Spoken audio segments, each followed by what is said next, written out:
अस्सलाम वालेकुम नाज़रीन वफाकी वज़ीर फवाद चौधरी ने ईद उल फ़ितर के बाद ईद उल अज़हा की तारीख़ का ऐलान कर दिया।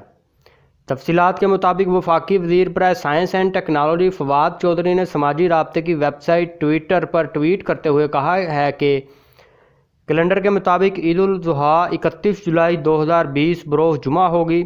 21 जुलाई को ज़ुल्हज का चाँद कराची और उसके इर्द गिर्द इलाकों में दूरबीन से वाज़े तौर पर और कई इलाकों में आँख से भी देखा जा सकेगा।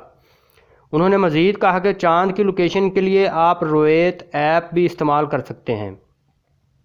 इससे कबल फवाद चौधरी ने ईद उल फ़ितर का ऐलान भी किया था। फवाद चौधरी समुंदर पार मुकीम पाकिस्तानी सहाफ़ियों से वीडियो लिंक के ज़रिए मीटिंग कर रहे थे जब उन्होंने इस हवाले से बात की।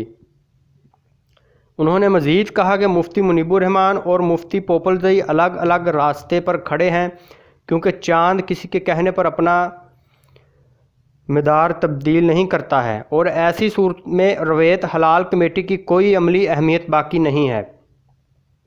उन्होंने कहा कि कमरी कैलेंडर के हिसाब से ईद उल फ़ितर 24 मई को होगी, ताहम मजहबी शख्सियात ने वजारत साइंस व टेक्नोलॉजी फवाद चौधरी का कल ईद का ऐलान मुस्तरद कर दिया था।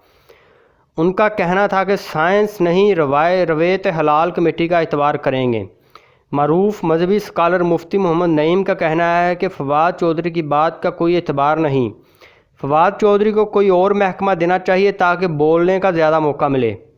मुफ्ती फ़रूकुल कादरी का कहना था कि फवाद चौधरी प्रेस कॉन्फ्रेंस का मकसद कौम में तज़ब्ज़ुब पैदा करना है। कबलदें वफाकी वज़ीर मजहबी अमूर पीर नूरुल हक कादरी ने वफाकी वज़ीर science and technology Fawad Chaudhry की प्रेस कॉन्फ्रेंस पर रद्द अमल का इजहार करते हुए कहा था कि मरकज़ी रोएत हलाल कमेटी के फ़ैसले के मुताबिक ईद मनाई जाएगी।